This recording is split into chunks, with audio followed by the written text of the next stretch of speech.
Boker Tov, mes amis, Boker Tov. Sorot Tovot, des belles nouvelles et bonnes nouvelles, Bezrat Hashem. Alors ici, on va voir pourquoi. Pourquoi est-ce que on ne fait pas de bracha sur Sipur Yetziat Mitzrayim?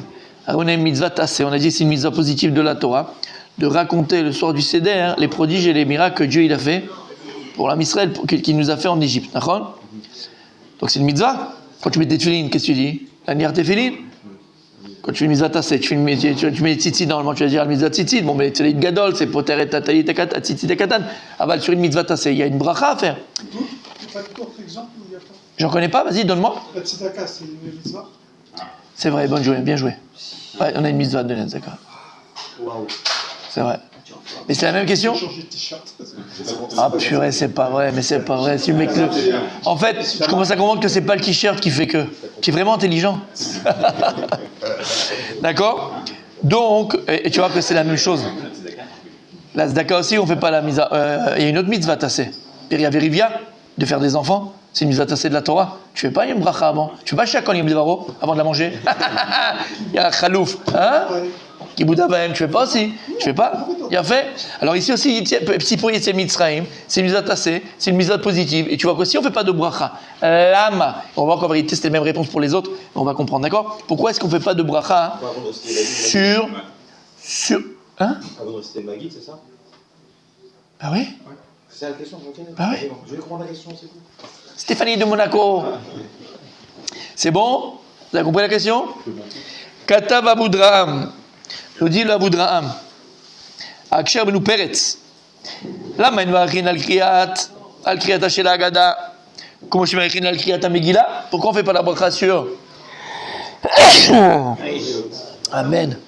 Pourquoi est-ce que on ne fait pas la bracha sur la récitation de la Haggadah alors qu'on fait la Haggadah, on fait la bracha sur la kriyat Megillah, sur la récitation de la Megillah? Alors mitzvah tasei, c'est une mitzvah positive. Shenemar vigat alvinecha bayom haou. D'accord, c'est la question. Betiretz, il a répondu. Ki bema shomer betrila bekidush zechel Yetziat Mitzrayim var yatzeh yedei chovato. Lui il dit comme ça. Lorsque dans le kiddush tu vas dire donc zechel Yetziat Mitzrayim, en fait le kiddush, la bracha que tu fais dans le kiddush, c'est la bracha faut être mikaven, la bracha que tu fais pour la récitation de la Haggadah, puisque tu mentionnes là-bas zechel Yetziat Mitzrayim. Donc puisque zechel Yetziat Mitzrayim, lui il dit que c'est la bracha entre guillemets qui te rend yotze, qui t'acquitte de la récitation de la Haggadah. Parce que tu mentionnes déjà Yetziat Mitzrayim. On le mentionne dans d'autres occasions, dans d'autres kiddush. Oui, mais ça on s'en fout, là on parle pas pour la Haggadah. Juste puisque tout de suite après, dans l'année, tu ne vas pas raconter les c'est pour Mitzrayim. Mais pourquoi cette mention dans le kiddush, il sert pour deux choses? Mais c'est ce que je viens de dire. Puisque maintenant, tu vas réciter la Haggadah tout de suite après, c'est la Haggadah, alors tu le dis, là tu es tu n'as pas besoin de refaire deux fois. C'est bracha le batala, puisque tu le mentionnes, tu n'as pas besoin de refaire deux fois. Là, tu es mis de kaven sur la récitation de la Haggadah. D'accord? Non, non. La récitation de la Haggadah. On a une mitzvah de raconter la bracha. Le Rashba, Katav Ta'amacher. Le Rashba lui dit autre chose. She'en levarech al kriyata. Lui, le Rashba, il n'est pas d'accord avec Rabbeinu Peretz. Et il dit non. En bracha, il n'y a pas de bracha, il n'y a pas de bénédiction qui a été instituée sur la récitation de la Haggadah. Lama. Et ça c'est vrai pour tout ce que tu m'as posé comme question avant. Parce qu'en fait, c'est pas une mitzvah qui a une fin. Que tout celui qui raconte la sortie d'Égypte, on ne peut pas faire de bracha sur quelque chose qui n'a pas de fin. La tzedaka, par exemple, on ne peut pas faire la bracha sur quelque chose qui ne va pas donner, fixer quelque chose. Si on avait dit que tu vas donner tous les jours 5 shekels, c'est fixé, tu vas faire la bracha avant. Mais là, je vais donner 1000, 10 000, 50 000, 200 000, en fonction de ce que tu as. Il n'y a pas de kitzba, il n'y a pas de fin. Comme la tzedaka. Il n'y a pas de fin, la tzedaka. Oui, mais pourquoi est-ce qu'on ne fait pas de bracha quand il n'y a pas de fin? Pourquoi est-ce qu'on fait une bracha que quand il y a une fin? Parce que tu fais une bracha sur quelque chose. La bracha que tu fais, quand tu fais une bracha tamilou, quand tu fais boré paret, c'est sur ce fruit. Et il y a une fin. Exactement. Il faut savoir sur quoi la bracha, en fait, comme on dit, alma chala, sur quoi elle tombe, sur quoi elle repose la bracha. La bracha, c'est pas un truc dans le vent, c'est pas quelque chose de subjectif, c'est quelque chose d'objectif. Et la preuve, il ne l'a pas dit, mais il le pense plus profondément de lui-même. C'est pour ça que quand tu fais une bracha, par exemple, les batala, qu'est-ce que tu dis? Baruch Shem Kevod Nodolam Vaed. Pourquoi? Bon, je me suis trompé, j'ai pas dit, je change. Non, tu as dit quelque chose, tu as créé quelque chose. Et puisque la bracha, là, tu t'es trompé, au lieu de dire, par exemple, non, Adama, tu as dit Haetz, D'accord? Tu as dit un mot, tu as créé quelque chose. Mais il n'y a pas d'endroit où ta parole, elle peut être chal, la parole, elle peut reposer. Parce que là, Simcha le Batala, tu n'as pas fait la bonne bracha, tu as dit sur du Adama. Donc ça ne marche pas. Donc c'est quelque chose, c'est objectif, d'accord? La bracha. Donc là, c'est pareil. Il dit, puisqu'il n'y a pas de kitzbah, une chose, il n'y a pas de kitzbah, une chose, il n'y a pas de faim, fais une bracha. C'est pour ça qu'on voit de bracha, par exemple, qui disent sur Piraverivia, puisqu'il n'y a pas de faim, d'accord? Tu peux le faire quand tu veux, où tu veux, pas avec qui tu veux. Mais avec ta femme, d'accord? Il n'y a pas de faim. Jusqu'à 120 ans, Bezrat Hashem. Sur quelque chose qui n'a pas de faim, la bracha ne peut pas être râle. Ça va réveiller, là, Moshe. Dès que tu parles de ça, lui, il est là, tête dans le truc, d'accord? Et avec ça, je parlais poliment, gentiment, proprement, j'ai rien dit de grave. J'ai dit amen. Allez, arrête tes histoires. T'as compris, mon tzaddik? D'avoir chez Enlo Kitzba, quelque chose qui n'a pas de fin, on ne fait pas de bracha. Pour la bracha soit chal, il faut qu'elle soit délimitée. Sinon, il n'y a pas de bracha. Shafilou Bedibour, Alma, Shidiver, Binyan, Nissem, Israël, Yatsa, et la Kol Medaber, Azem, Meshuba. Ok. Quelque chose de fini, contrairement à l'infini. Exactement. C'est bon? Il y a deux trucs. Il y en a qui disent qu'il y a dans qui douche, et d'autres, il y a une autre. Ça, c'est le Rashba maintenant. Là, avant, c'était Rabbeinu Peretz, il faut juste suivre. Rabbeinu Peretz, il a dit qu'il n'y a pas de. Rabbeinu Peretz, il a dit que tu es yotze dans le kiddush, d'accord? Et le Rashba, lui, il dit non, il n'y a pas besoin de bracha. Pardon, je reviens. Pourquoi est-ce qu'on dit alors Baruch Shem Kivon de l'Olamved quand on s'est trompé? Alors, encore une fois, pourquoi? Parce que quand tu crées une bracha, tu crées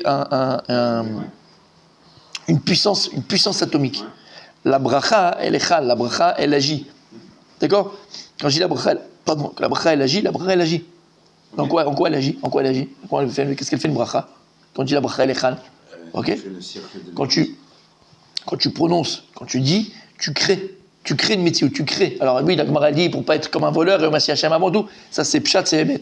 Alpi Kabbalah, Alpi Sod, on crée avec la bouche. De la même manière que Dieu, il a créé le monde avec, bien ça, Mahamarot. Quand je te dis, Betzel Mokim Baraoto, Dieu nous a créé à son image, il n'y a pas d'image. Betzel Mokim, ça veut dire quoi? Quand je nous a donné le corps que lui, il a, il nous l'a donné à l'homme. Dieu, il a un corps Bédibouro, Kaviachol, par rapport à l'homme, c'est pareil. Dieu, il a un corps, Dieu, il a créé le monde avec la parole, tu crées avec la parole. Comme il dit Nefesh Shachaim, Nefesh Shachaim, il est là, le juge. Quand tu fais une bracha, quand tu fais une Torah, quand tu fais un Télim, quand tu fais, tu crées non seulement la mode dans des cieux supérieurs, chaque mot que tu dis de Torah, chaque mot que tu dis de Gdusha, chaque mot que tu dis de bracha, t'as boré. Ata boré. Ata boré. Tu crées des mondes. Non, ça je comprends. Ah non, ouais. Pourquoi est-ce qu'en disant Baruch Shem Kivon. Attends, c'est juste pour comprendre ce que je vais dire après, si on ne pourra pas le comprendre, si on ne comprend pas la puissance d'une bracha, on ne pourra pas comprendre ce que je vais dire après. Donc encore une fois, tu crées. Donc ça c'est vrai dans les mondes supérieurs, mais il dit plus que ça. Non seulement tu crées dans le monde supérieur, mais tu crées dans ces mondes-là, dans le monde dans lequel on est. Par exemple, ta bracha elle peut avoir une influence. On sait que quand l'Israël arrive Mzélazé, on est tous garants les uns des autres. Et la bracha que tu vas faire ici, Bekavana, d'accord, avec intention, et tu vas comprendre ce que tu vas dire, cette bracha-là, elle crée une mitziout, par exemple aussi de protection pour l'âme Israël. La Gemara, elle dit, dans ma série de brachot, tout celui qui mange sans faire la bracha, il est gozel et Knesset Israël. Il vole Knesset Israël. Il vole le peuple juif. Mais je vais la faire de toi regarde avec moi. C'est pas moi qui ai fait la bracha. C'est pas toi. Donc moi j'ai un problème, pas toi t'as un problème. On dit qu'il vole Knesset Israël. Lama, parce que la Gemara elle dit que lorsque quelqu'un fait une bracha, alors qu'est-ce que c'est? Ah, il est en forme aujourd'hui. Hein. Oh punaise, il dit rien mais il pense rien. Il dit rien mais il pense rien. C'est quoi la bracha? C'est quoi la bracha? C'est quoi la bracha? C'est la bénédiction. En plus de tout ce qu'on vient de dire, d'accord? Et rappelez-vous ce qu'on vient de dire. En plus de tout ce qu'on vient de dire, quand tu fais une bracha, la Gemara elle dit pourquoi on considère que quelqu'un qui mange sans faire la bracha, il vole le peuple juif, il vole ses frères. Parce que quand tu fais la bracha, par exemple sur une pomme, tu amènes la bracha sur le mine qui s'appelle les pommes. Tu amènes la bracha sur, comment on dit les mines en français? L'espèce. Sur l'espèce qui s'appelle, la sorte qui s'appelle les pommes. Quand tu fais la bracha sur la pastèque, tu amènes la mine sur la bracha, tu amènes la bracha sur la chose sur laquelle tu fais la bénédiction. Donc si tu ne fais pas la bracha sur la chose sur laquelle tu fais la bénédiction, tu voles le peuple juif parce que tu empêches la bracha même pour l'homme Israël. Et la récolte elle va être mauvaise, les fruits vont être mauvais, la récolte va être mauvaise, le truc il va être mauvais. Chamata, comme ça dit Gemara. C'est comme si tu volais Knesset Israël. Donc tu vois que tu crées une metsiout. Donc encore une fois, si on comprend tout ce qu'on vient de dire maintenant, d'accord? On comprend que lorsque je vais prononcer une bracha, par exemple, je crée avec ma bouche, je crée quelque chose d'histoire de ma bouche, et je crée. C'est pour ça qu'on dit que la bracha, il faut qu'elle soit chal. C'est comme on dit, pourquoi une bracha, il faut qu'elle soit chal? C'est quoi qu'il faut qu'elle soit chal? La bracha, il faut qu'elle repose sur quelque chose. C'est pour ça, vous le savez tous, on ne va pas répéter, mais je le répète quand même, juste pour l'idée, mais vous le savez très bien. c'est que lorsqu'on fait le Birkat Hamazon, c'est très important qu'on ait du pain sur la table. Halakha. Tu savais pas, maintenant tu le sais. Quand tu fais Birkat Hamazon, il faut tirer un morceau de pain, un petit bout de pain. Le Shabbat, on prend le truc, on recouvre, on met le bout de pain. Lama. Faut reposer dessus. Pourquoi? On fait Birkat Hamazon. Et on demande à Kadosh Baruch Hu, Azan Otanu, Ve'et Haolam, Kolo Beto, Bechen Bechesed. On demande à Kadosh Baruch Hu la bracha. On demande à Kadosh Baruch Hu la parnassa. On demande à Kadosh Baruch Hu la nourriture. Maintenant, pour que la bracha, elle soit chal, pour que la bracha, elle repose quelque part, il faut qu'il y ait un keli, il faut qu'il y ait un ustensile, il faut que la bracha, elle repose quelque part. Alors, qu'est-ce qu'on fait? On laisse le bout de pain. Pour que la bracha, elle vienne sur quelque chose. Tu entends ce que ça veut dire? C'est pour ça, par exemple, il y a écrit, et tu le dis tous les jours, je crois, dans la Mida, 3 fois par jour. Entre autres. Vas-y. Ah. Je fais que penser. Amevarer et Amo Israël, Bashalom. Elle dit la Gemara, L'ora Kadosh Baruch Hu Keli Marzik Bracha, et la Shalom. Akadosh Baruch Hu, il n'a pas trouvé d'ustensile, de réceptacle pour recevoir la bracha, et là, elle appelle le Shalom. Donc, qu'est-ce que tu vois? Pour qu'il y ait la bracha, il faut le Shalom. Le Shalom, la Gemara dit, c'est le réceptacle. Ce qui va permettre à la bracha de reposer. Pareil, maintenant tu le sais, on dit que En bracha shroya bebeto shel adam et là bishvil ishto. La bracha ne repose dans une maison d'un homme uniquement par le mérite de sa femme. La femme, c'est pas la bracha. Les gens pensent que la femme, c'est la bracha. La femme, c'est le keli qui marzik la bracha dans la maison. L'homme, il amène la bracha, et cette bracha, c'est quoi? C'est comme si, l'exemple qui donne les chachamim, c'est comme si quelqu'un maintenant, il a semé tout un champ de blé. Baruch Hashem, il vient pour récolter, mais il n'a pas de grange où mettre son blé. Ben, en 2 jours, le blé il va pourrir. Eh bien, l'avdil, c'est pareil. L'homme, c'est lui qui amène la bracha. Mais maintenant, pour que cette bracha, elle persiste, il faut un keli, il faut un ustensile, il faut qu'elle soit chal, il faut qu'elle repose quelque part. Mais dans sa maison, qu'est-ce qui fait que la bracha repose dans une maison? C'est son épouse. C'est pour ça que le keli, plus il est grand, plus il est beau, plus il est important, plus il est aéré, entre guillemets, mais plus il peut recevoir de la bracha. C'est pour ça que la Gemara, elle te dit, c'est pour ça qu'un homme, il doit... Satisfaire sa femme. Oh, calme-toi, toi. Ça fait partie, mon bien sûr, je rigole pas, mais ça fait partie, bien sûr. Il faut épanouir ton épouse. Qu'elle soit épanouie. Plus ton épouse, elle est épanouie, plus le keli, il est grand. Plus le keli, il a moins de... C'est pas comme une... Comment on appelle ça? Avec des trous. Pas comme une passoire. Il est hermétique. Il est grand. Il est beau. Il est fort. Donc c'est bien sûr la satisfaire, comme tu viens de le dire, mais aussi gâter sa femme. Il faut honorer sa femme plus que son propre corps. C'est-à-dire que si tu peux acheter à toi ou à ta femme, d'abord t'achètes à ta femme. Et si tu peux acheter à toi et à ta femme, t'achètes toujours d'abord à ta femme. Toujours à ta femme. Tu la gâtes, tu lui montres ton amour, tu lui montres sa tendresse, tu lui montres qu'elle est importante, tu lui donnes sa place à la maison. Tu fais lama, ton kli soit kli mazik bracha. Donc tu vois bien, de tous les exemples qu'on a donnés, que la bracha, elle doit être chal. La bracha, c'est une mitziout. La bracha, c'est une réalité. C'est pas seulement une idée. La bracha, elle doit reposer quelque part. Pour que la bracha, elle puisse exister, se réaliser, il faut qu'elle soit chal quelque part. Il faut qu'elle repose quelque part. On a vu avec Birkat Hamazon, c'est le pain. On a vu dans une maison, c'est la femme. On a vu avec soi-même. Pour que la bracha, elle soit chal avec toi-même. Pour que la bracha, elle repose en toi. Il faut que tu aies quoi? Keli. Et c'est quoi ton keli? C'est quoi ton ustensile? C'est quoi ton réceptacle? Ta femme. Shalom! Shemeret Amo Israël, ba shalom! T'as pas soudé, hein? Ça t'a réveillé, hein? Allô? Faut que tu aies le shalom. Et c'est quoi le shalom? C'est shalem. Faut être quelqu'un de complet, d'entier. Complet, entier. Tu comprends ce que ça veut dire? Et à ton niveau à toi. Faut être quelqu'un de complet. Être de vrai. À ton niveau là aujourd'hui, tu es vrai avec ce que tu es. Mais pas un peu comme ci, un peu comme ça. On sait pas, on n'y va pas, on fait pas. T'as compris ce que ça veut dire? C'est bon jusque-là? T'as compris maintenant? Attends.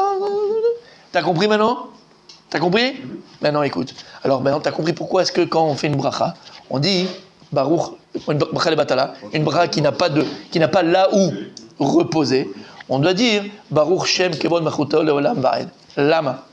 Qui a dit cette phrase magique? D'où elle vient de cette phrase-là? Baruch Shem. Les enfants.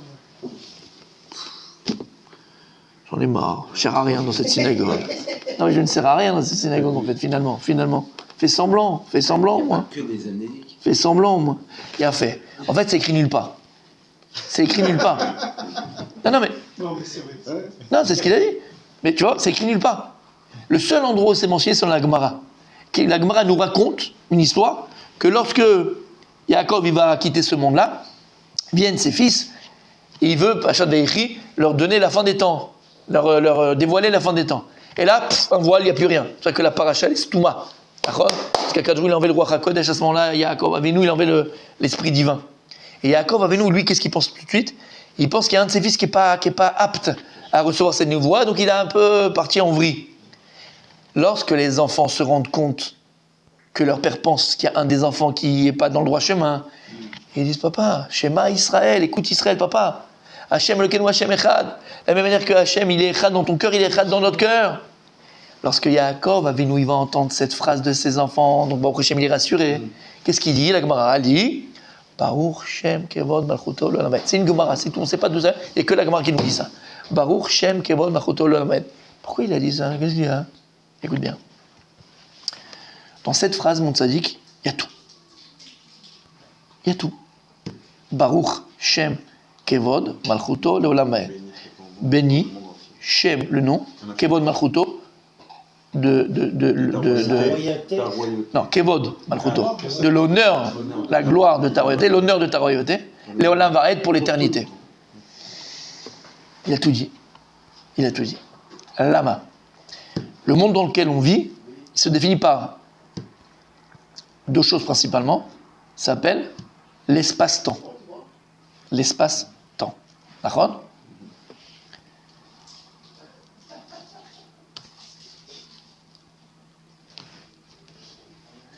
L'espace-temps, mon tzaddik.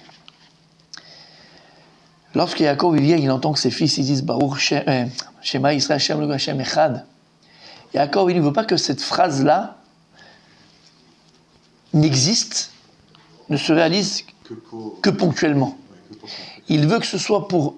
C'est qui les Shvatim, Shifteka? Les Shvatim, c'est Am Israël, c'est le peuple juif. Il veut que cette phrase-là de Shema Israël Hashem Elokeinu Hashem Echad transperce l'espace et le temps, jusqu'à Biyat HaMashiach. Et d'ailleurs, on le voit, ça a marché. Chez l'Oneda, qu'on voit que du bonheur et que des bonnes choses, il n'y a pas si longtemps, le 7 octobre, combien de vidéos on a vu de jeunes qui étaient cachés en dessous des machins, qu'est-ce qu'ils faisaient ? Le Shema Israël. N'importe quel juif qui soit le plus loin, tout ce que tu veux, quand il arrive à un moment donné de sa vie où Shem Ishmor, il est dans une situation difficile, n'importe quel juif. Il y a, ça avait fait un... Vous vous rappelez pas parce que ça avait très longtemps, je ne sais pas vous vous rappelez, il y avait c'est le seul avion d'El Al qui s'était écrasé. C'était pas un avion commercial de personnes, c'était un avion qui transportait des choses, transporteur d'El Al. Je sais pas vrai, cargo d'El Al. Il s'était craché à Amsterdam, vous vous rappelez, en Hollande. Il y a 20 ans, 15 ans, 20 ans. 15 ans, 20 ans. C'est le seul. Et en fait, moi j'ai vu la reconstitution de ce qui s'était passé. Bon, c'est improbable. C'est-à-dire qu'il commençait à atterrir, j'arrive à Amsterdam, et derrière il transportait des trucs chimiques. Il est rentré dans un immeuble et ça a fait un truc, je sais pas, il y a eu 500 morts, 1000 morts, je sais pas, un truc de fou c'était. Horrible, horrible. Bref. Et en fait, qu'est-ce qui s'est passé ? C'était un Boeing.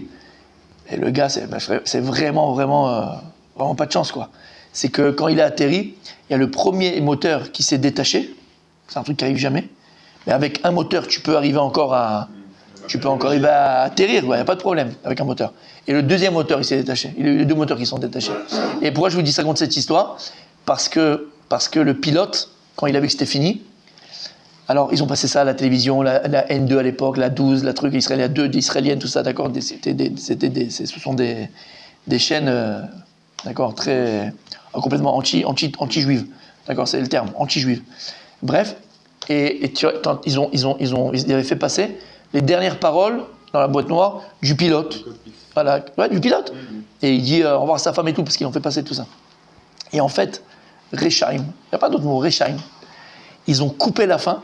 Parce qu'après, ça avait fait un truc et ça, il y en a qui ont retrouvé, ils ont remis pour montrer à la fin.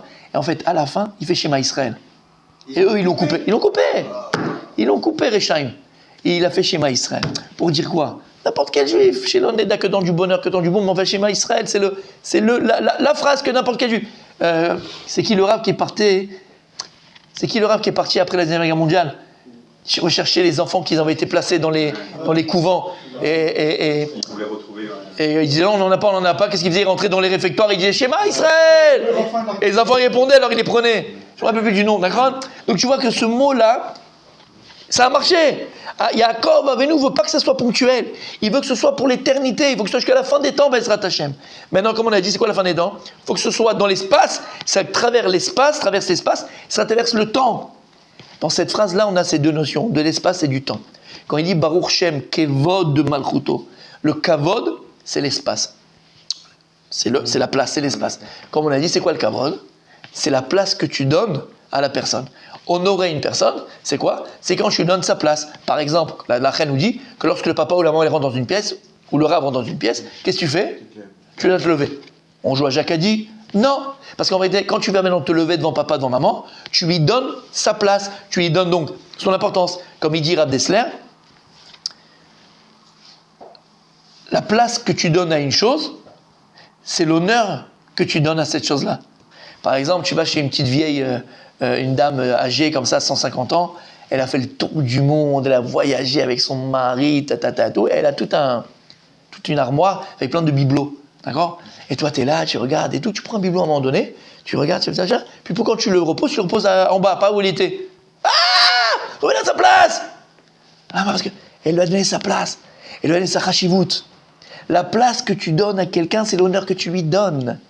Le makom que tu donnes à quelqu'un, c'est l'honneur que tu lui donnes. C'est pour ça qu'on l'a dit plus d'une fois. C'est très important à la maison que le papa à table, il ait sa place. La maman, elle a sa place fixe. Chaque enfant, il a sa place à la maison. L'ama, c'est l'honneur que tu donnes à ton épouse, au papa et aux enfants.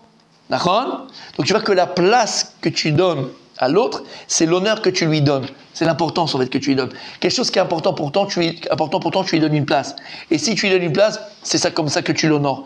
T'as compris ce que ça veut dire? C'est bon jusque-là? Donc c'est ça. Et c'est d'ailleurs qu'on le dit dans le Moussaf. On dit dans le Moussaf, Ayemekom Kevodo. Ayemekom Kevodo. Où il est la place de son honneur. Parce qu'il ne peut pas avoir d'honneur sans Makom. C'est clair? Donc quand il dit Baruch Shem Kevod Malchuto, là on parle d'espace. Que cette phrase de Shema Israël, elle soit dans l'espace, dans le... D'accord? Dans le temps. Dans l'espace. Non, Leolam Vaed. Là c'est dans le temps. Là, c'est dans le temps. Là, c'est dans le temps. Dans l'espace et dans le temps. C'est pour ça que quand tu fais une bracha, on avait dit, tu crées une métier, tu crées une bombe atomique. Mais dans cette bracha, il faut qu'elle soit chal. Il faut qu'elle repose sur quelque chose. Alors, si les fachot, si au moins tu n'as pas fait reposer parce que tu t'es trompé cette bracha sur quelque chose, alors tu vas prendre cette bracha et tu vas la comment on appelle ça, la disperser dans l'espace et dans le temps. Et donc elle est chal, donc elle repose dans l'espace et dans le temps. Cher matin. Je pense qu'il a répondu à ta question. C'est bon? C'est bon? C'était quoi la question? C'est bon. T'as compris? Ouais. C'est magnifique. Elle est belle à toi. Hein. J'ai envie de t'embrasser. Non, parce que je vois que tu jubiles. J'en sais rien. À vous alors. Non, jamais mon dos à lui. Jamais le dos. D'accord, c'est bon mon sadique? Vous êtes avec moi? Ouais. Allez. David? Pas toi. Messieurs, vous êtes bons? Donc maintenant on a répondu, selon le Rashba, voilà pourquoi on ne fait pas de bracha, parce qu'il n'y a pas besoin de faire de bracha, parce qu'on fait de bracha uniquement sur quelque chose qui est fini, limité, c'est quelque chose qui soit chal, qui repose. C'est clair? Pourquoi on ne fait pas la bracha quand on mange deux fruits qui sont de la narbe? C'est tout à fait sur la mine, c'est ce que j'expliquais. Quand tu fais sur le mine, c'est sur le mine, tout le mine. Ouais, c'est toute la... Ouais, mais entre le citron et l'orange, Ouais, mais c'est la même chose. C'est la même espèce, ça vient de la terre. En fait, tu bénis la terre, tu bénis en fait la terre, ou tu bénis les fruits, ou tu bénis les arbres en fait. D'ailleurs, tu dis pas boré, péri, limon. Et c'est une question dans la Gemara. Tu dis boré, c'est tous les mines qui viennent de l'Etz. Très bonne question, très bonne réponse. Parce que la Gada, elle est définie, elle est finie. Non, la Gada elle-même, mais comme je l'ai dit, et t'étais pas là, si t'étais là hier, j'ai dit, la Gada c'est le minimum. Non, c'est le minimum. C'est ce que les Chachem nous donnaient de minimum. Arrête les choubars, vas-y. Comme on voit Rabbi Akiva qui était à Bnei Brak, à la fin ils ont dit, hey, Zman. Il n'y a pas eu Shachet, Zman Kriyat Shema. Tu as compris? Chez Shema, chez C'est Shachet, mais Kriyat Shema. Il a fait. Ok. Alors on termine pour aujourd'hui, messieurs. On a dit pourquoi il n'y a pas de bracha. Alors il y a un chidouche mamash pele plaim, le shoot du roche, Rabbeinu Hashem. Mais shoot à roche, il dit comme ça, et ça c'est un chidouche qui dit le roche, d'accord? Il dit en mitzvah shel tzibur yitzei Mitzrayim bedibour. Lui il dit qu'il n'y a pas de mitzvah mamash de prononcer entre guillemets Yetziat Mitzrayim, le conte de Yetziat Mitzrayim. C'est le roche. Qu'est-ce qu'il dit? Il sait uniquement si ton fils et si ton enfant, il te pose la question que là, on te demande de répondre. Là, et tu lui répondras.